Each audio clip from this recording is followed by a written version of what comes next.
الاستمرارية تعني حتمية الوصول. الكلمة دي سمعناها في فيديوهات كتير جدا، ناس كتير اتكلمت عن الموضوع ده. بس انا النهاردة جاي اتكلم عن حاجة غريبة شوية. بس قبل ما ابدأ كلامي، الفيديو ده انا بكلم فيه الشباب اللي عندها احلام واهداف وعاوزة ان هي تحققها باي طريقة امكان. تمام، اي شاب او اي حد ما عندوش حلم او هدف يطلع من الفيديو ده ويشوف له حاجة تاني. نبدأ كلامنا. الشباب اللي عندها احلام واهداف اول ما بتيجي تصحى من النوم اول حاجه بتفكر فيها حلمها وهدفها. ازاي ان انا النهارده ان انا اطلع انتاجيه احسن من امبارح، ازاي ان انا النهارده استمر على ان احقق حلمي من رغم ان انا مش شايف نتائج، من رغم ان انا بحاول ولسه ربنا ما اذنش ان انا احقق هدفي وحلمي، من رغم ان انا بحاول لسه ما فيش اي حاجه حصلت، من رغم ان انا بقيت اصلا مش مصدق نفسي. ثقتي في نفسي بدأت تقل بسبب اني مش شايف نتائج على حلمي وهدفي ده كله. بس من رغم ده كله انا عاوز ان احقق حلمي وهدفي بأي طريقة كان. وكل يوم لما بنيجي نصحى من النوم الحلم ده بلازمة يعني الفكر ده بيخطر على بالنا. بس من رغم التفكير ده كله تلاقينا مثلا على مدار اخر الاسبوع تلاقينا مثلا اللي كان بيذاكر علشان يخش كلية معينة، ولا علشان يخش يشتغل في شركة معينة، ولا علشان يبني شركة، ولا علشان يفتح بيزنس، ولا ايا كان. اللي تلاقينا مثلا على اخر الاسبوع ان احنا سعينا مثلا مرتين ثلاثة، والاسبوع 7 ايام، يعني احنا المفروض كل يوم نسعى. لا، تلاقينا مثلا على مدار اخر الاسبوع سعينا مرتين ثلاثة وبس. وتلاقينا ان احنا نبدأ نحس بالتأثير في حق نفسينا، بدأنا نحس ان احنا قادرين ان احنا نعمل اكتر من كده. بس من رغم ده كله مش من رغم ده كله احنا بنطلع انتاجية اقل من اللي احنا قادرين ان احنا نعمله، وبنتضايق وبنتخنق من نفسينا. فانا عاوز افكرك بحاجة. بص يا سيدي، الاستمرارية تعني حتمية الوصول وانا معاك في النقطة دي. بس عايزك تاخد بالك من حاجة. زي ما في حاجات في يومك انت ما تقدرش تستغنى عنها، ولو انت استغنيت عنها هتموت، فانت لازم تعتبر حلمك وهدفك من ضمن الحاجات دي. هتقولي يعني ايه وانا مش فاهمك؟ اقول لك بكل البساطة. الموارد الأساسية في يومك لو انت استغنيت عنها وتموت زي الأكل والشرب. انت لو يومك عدى من غير أكل ولا شرب انت هتموت فعلا، يومين 3 هتلاقي نفسك مت فعلا. فانت لازم أن تحط حلمك وهدفك في القائمة دي. لو انت استغنيت عن حلمك وهدفك او ما سعيتش ليه بما فيه الكفاية هتموت، يعني هتموت. مش معنى بانك انت اتولدت فقير او انت اتولدت مثلا بعيد عن حلمك بكتير فانك انت مثلا ما تحققش حلمك. لا، لازم تحقق حلمك. انت لما تيجي تحقق حلمك الفقر اللي انت موجود فيه هتطلع منه، هتخش في منطقة تاني خالص. البيئة اللي انت عايش فيها، البيئة العشوائية اللي انت موجود فيها هتطلع منها، هتخش في بيئة تاني، يبقى ليك بيت في منطقة راقية. العربية اللي انت بتحلم بيها هتقدر تجيبها. ليه؟ علشان انت كل يوم بتسعى، كل يوم بتستمر في السعي، كل يوم بتستمر على انك انت تكبر من نجاحك، وعلى انك انت تتعلم اكتر واكتر، وعلى انك انت ملكش سقف للنجاح. كل يوم نجاحك بيكبر، كل يوم طموحك بتكتر. فانت عاوز يعني انت ملكش اخر بمعنى اصح. دي اول حاجة. وتاني حاجة عاوزك انك انت يعني الشباب اللي من سني واللي اصغر مني واللي اكبر مني في المراحل دي بالذات لما يكون عندهم احلام واهداف وكل يوم بيسعوا ليها، ومن رغم ان هم برضو بيأثروا بس ان هم يعني بيسعوا ليها، بيبقى احنا ما عندناش صبر. عايزين ننام او نغمض عينينا نفتحها نلاقي الحلم اتحقق على طول، نلاقي كل حاجة اتحققت في وقتها. بس ده عمره ما يحصل. ليه؟ علشان دي يعني ده عمره ما يحصل، ودي مش من سنة الحياة ولا من قوانين الواقع ولا أي حاجة يعني. بس لازم تتعلم الصبر، لازم تتعلم انك انت تصبر. حلمك عمره ما يتحقق في يوم ولا يومين ولا سنة.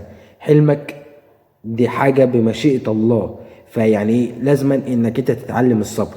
دي نقطة. وتاني نقطة انك انت تكون مستمر وانك انت تكون يعني راجل بمعنى صح. انت ما بتهداش ولا ما بتهمتش غير انك انت لما تحقق حلمك. وعاوزك تاخد بالك من حاجة تاني. الاستمرارية تعني حتمية الوصول، أنا متفق معاك فيها. بس إحنا ممكن نجيب مثلا كمثال، نجيب راجل نلاقيه كل يوم بيستمر على إن هو يحقق حلمه، كل يوم بيسعى، كل يوم بيستمر في السعي على إن هو يحقق حلمه وهدفه. لحد اخر نفس في عمره، بس تلاقيه بعد ما يموت تلاقيه ان هو محققش ولا اي حاجه. تستعجب وتستغرب، طب هو ليه محققش مع انه هو كل يوم كان بيستمر في السعي وده كله؟ ليه محققش؟ بسبب ان ما كانش موجود في حياته توفيق ربنا ليه. فقبل كل شيء توفيق ربنا لينا مهم جدا. توفيق ربنا لينا في الكبير وفي الصغير وفي كل حياتنا عامة، بس النهاردة أنا بتكلم عن الاستمرارية وعن السعي والكلام ده كله، فأنا بتكلم عن الموضوع ده بالذات. فتوفيق ربنا لينا مهم. لازم انك انت اول خطوة تاخدها بانك انت يعني تخلي توفيق ربنا يكون موجود في حياتك. يعني وتشوف ربنا طلب منك ايه. ربنا ما طلبش منك بانك انت تشق البحر نصين، ولا طلب منك بانك انت تطلع على القمر تاخد معاك قنبله ذريه تفجر فيها بيها القمر تقسمه نصين. لا، طلب منك حاجات بسيطه المتكسح فينا يقدر يعملها. دي اول حاجه.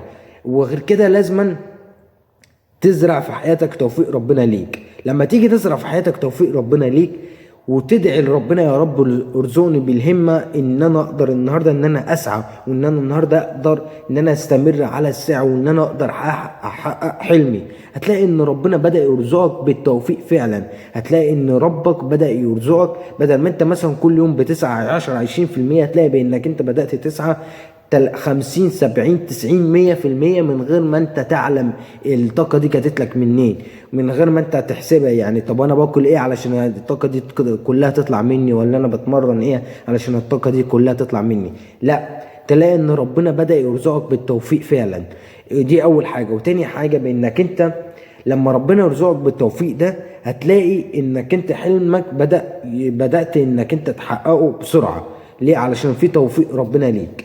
دي حاجة. والحاجة التانية لما انت تزرع في حياتك توفيق ربنا ليك، ربنا هيرزقك بدنيا باللي انت بتتمناها وحاجات تانية اكتر انت ما كنتش تتوقعها. دي حاجة. والحاجة التانية هتلاقي بانك انت كسبت اخرة. ليه؟ علشان ربك كريم ورحمته واسعة. زي ما انت زرعت توفيق ربنا ليك وقربت لربنا من رغم ابسط الاشياء، بس ان خد خطوه بانك انت تقرب لربنا وانك انت تقوي علاقتك بربنا.